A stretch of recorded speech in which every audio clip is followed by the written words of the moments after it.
Vamos supor que seja um produto importante. Por exemplo, feijão. Feijão. O brasileiro, acho que no Brasil inteiro, feijão é um bem importante. O preço do feijão seria, nesse momento do tempo, o preço PE. E a quantidade negociada de feijão, ou como diria o professor André, feijões, seria QE. Aí vem o governo e diz, não, eu vou estabelecer uma política de preços máximos. O feijão não pode ser vendido por mais do que esse preço aqui, ó, PF. O preço pré-fixado. Ele prefixou o preço do feijão, ele estabeleceu que o preço do feijão é PF, é o preço máximo. Quem vender por mais do que isso é um fora da lei, é um bandido. Vamos analisar agora o que aconteceria no curto prazo e no longo prazo em decorrência dessa medida do governo. Então o governo estabelece uma política de preços, fixando o preço máximo do feijão, no nosso exemplo, em PF. Qual o primeiro impacto? Toda medida econômica tem efeitos de curto prazo e de longo prazo, já dizia Bastiat. Geralmente os efeitos de curto prazo são visíveis a olho nu, mas os efeitos de longo prazo são invisíveis e você deve tentar prever. E a diferença entre um bom e um mau economista é que o mau economista fica só nos efeitos que só podem ser vistos a olho nu e se esquece dos outros. E o bom economista tenta olhar para os dois. No curto prazo, está na cara de todo mundo, você vai ter um excesso de demanda, a nova demanda vai ser D1 e a nova oferta vai ser S1. Claro, é a lei de mercado. Caiu o preço, a demanda vai aumentar e a oferta vai cair. Ceteris paribus. Até aqui eu não estou sendo austríaco. Esse é o efeito que se vê, mas que não é visto nem pelos burocratas que fixaram o preço ali em PF. Qual a quantidade negociada de feijão antigamente? Ia da origem até o QE. Agora a quantidade negociada já vai da origem até o S1. Caiu a quantidade negociada de feijão.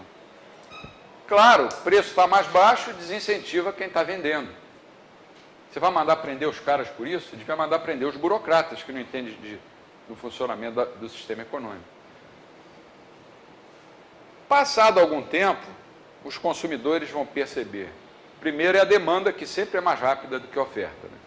Os consumidores vão perceber que o feijão se tornou relativamente mais barato do que os seus substitutos.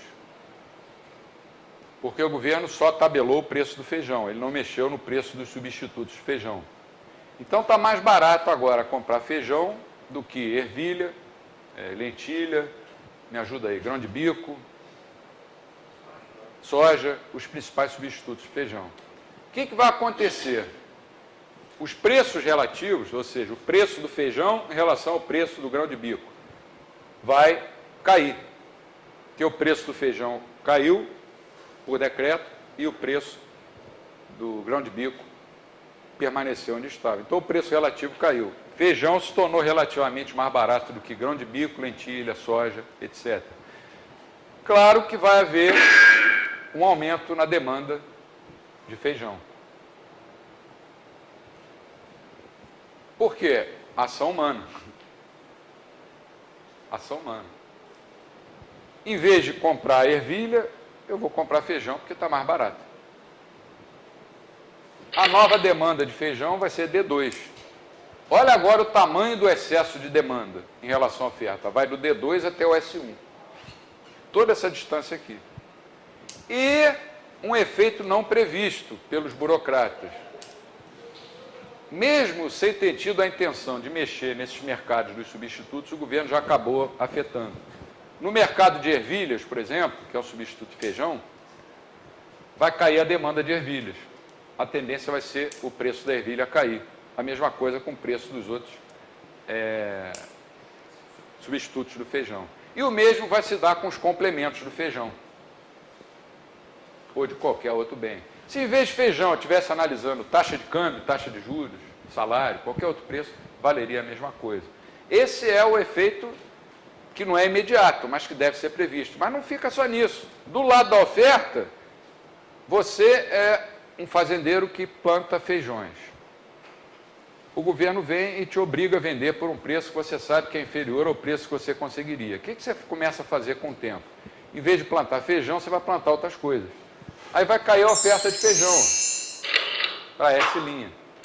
Resultado, a nova oferta é S2. Olha o tamanho do mercado, como é que caiu. Inicialmente, o tamanho do mercado era D1, da origem até D1. Agora é só esse pedacinho. Sumiu o feijão. Quem quiser comprar feijão agora, ou vai ter que acordar às 2 horas da manhã, levar uma barraca de praia, ficar na porta do supermercado, ou vai ter que pagar esse novo preço, que é o preço de equilíbrio, que é muito maior do que o preço fixado pelo governo. Isso aí costumam chamar de ágio, né?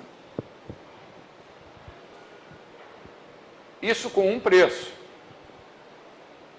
Imagina quando o governo faz isso com todos os preços, como fez 5 vezes no Brasil. 5 congelamentos de preços.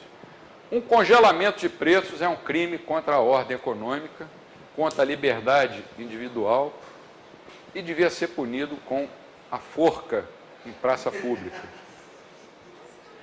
Economistas que congelam preços mostram ignorância histórica, incompetência teórica e uma arrogância inadmissível. Meia dúzia de pessoas se reuniam em Brasília e decidiam sobre a vida de, na época, 140 milhões de brasileiros. Em um desses congelamentos, o quarto deles, o Plano Collor, ainda se decidiu que iriam confiscar 80% dos ativos financeiros. E depois eu fui ler como é que foi decidido isso. Eu ganhei de presente um livro da então ministra da época, eu prefiro não dizer o nome, e houve uma festa na Academia de Tênis de Brasília, e lá, pelas tantas, todo mundo já tinha bebido alguma coisa, pegaram 3 papeizinhos com 3 valores e sortearam. E saiu 50 mil reais. Isso está escrito no livro dela. Não é invenção minha. Está escrito no livro, para você ver como as coisas são feitas. Quando você congela todos os preços, você está dizendo para o sistema econômico: pare de funcionar. Eu, Estado, proíbo você, sistema econômico, de funcionar. Todos os preços relativos ficam congelados. Os mercados param de funcionar. Isso foi feito 5 vezes no Brasil. E a população, na primeira vez, deu um apoio fantástico no plano cruzado. Na segunda, no plano Bresser, deu um apoio também, mas um apoio menor. Na terceira, foi o plano Verão, em janeiro de 89, já deu um apoio mais ou menos assim, desconfiado. Na quarta, foi um apoio raivoso, porque além de todo mundo saber que o congelamento não ia dar certo, ainda houve um confisco de 80% dos ativos financeiros. E no último congelamento, de maio de 91, se não me engano foi em maio, ninguém acreditava mais. Eu estava em São Paulo, numa pizzaria na rua Doc Lobo, que eu era muito amigo lá do gerente, eu ia sempre lá, e ele estava remarcando os preços das pizzas. Apareceu na televisão a ministra dizendo: todos os preços estão congelados. Ele continuou remarcando os preços. Eu virei para ele e falei: olha lá, está tudo congelado. Ele só fez assim para mim. Com esse sinal eu entendi tudo, né? Qual a crítica austríaca e a crítica da teoria econômica convencional? Se você for estudar em Chicago, que defende o livre mercado, mas é da mainstream, eles vão fazer um gráfico desse e vão dizer, vão chegar às mesmas conclusões. Controles de preços não são efetivos, não funcionam. Provocam escassez. Quando você faz uma política de preços mínimos, que é o contrário, fixar o preço acima do preço de mercado, você vai provocar um excesso de quê? De oferta sobre a demanda.